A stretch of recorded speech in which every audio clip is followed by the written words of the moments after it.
Welcome back here to Live Now from Fox. Well, a heartbreaking update in the Tennessee mom abduction case. Police confirming the human remains found in Memphis Monday evening were those of Eliza Fletcher.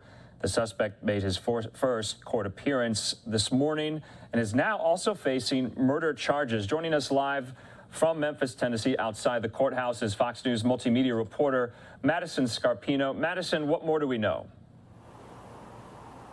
Yeah, so this is news that so many in the Memphis community were dreading just days after Eliza Fletcher was abducted while on her morning run. Now, 38-year-old Cleotha Abston Henderson is facing multiple murder charges, and that's on top of aggravated kidnapping and tampering with evidence. Now, Abston Henderson appeared in court today for his arraignment, but the new murder and kidnapping charges were not on the docket today.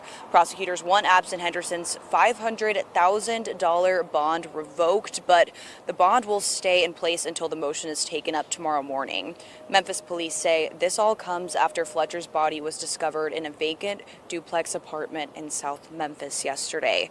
That apartment was less than a mile away from where witnesses say Abston Henderson was cleaning out the floor of his GMC Terrain, the same SUV police say Fletcher was forced into while jogging after a man aggressively ran towards her. All of this caught on security footage. To lose someone so young and so vital is a tragedy in and of itself, but to have it happen in this way with a senseless act of violence, it's unimaginable. While the outcome of this investigation is not what we hoped for, we are nonetheless pleased to remove this dangerous predator off the streets of Memphis. Eliza Fletcher's family released a statement today talking about how much of a joy she was in everyone's life and how devastated they are from this senseless loss. Abston Henderson will once again appear in court tomorrow morning. Back to you. You know, Madison, walk us through, because this suspect has quite a lengthy criminal history and rap sheet. Why was he out of prison? Yeah, you mentioned his criminal history. It's actually ironic because he was convicted back in 2000. He was convicted in another kidnapping case.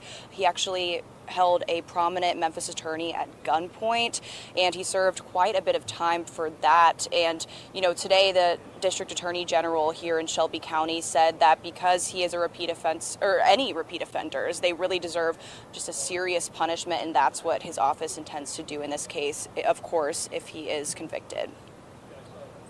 Madison, I don't know, you've been there for some days now reporting on this story. Talk us through what the sense and the feeling is like there in Memphis. She was really a well-known community leader. She came from a prominent Memphis family. What are people saying? Who was Eliza Fletcher?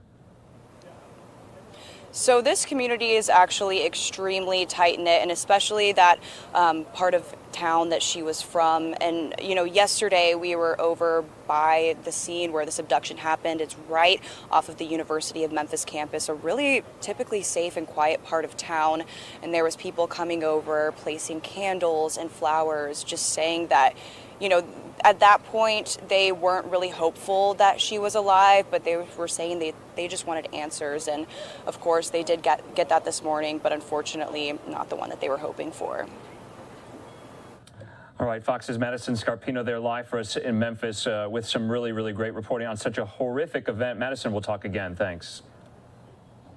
Thanks.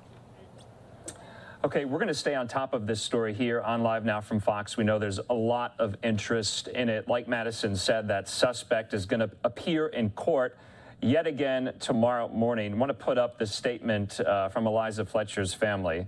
I'm going to read it now. It says, quote, "We are heartbroken and devastated by the senseless loss.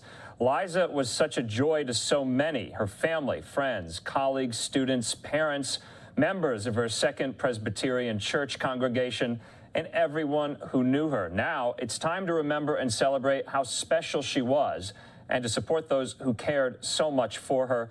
We appreciate all the expressions of love and concern we have received.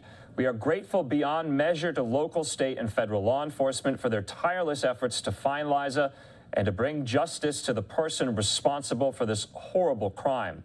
We hope that everyone, including media representatives, understand the need for the family to grieve in privacy without outside intrusion during this painful time.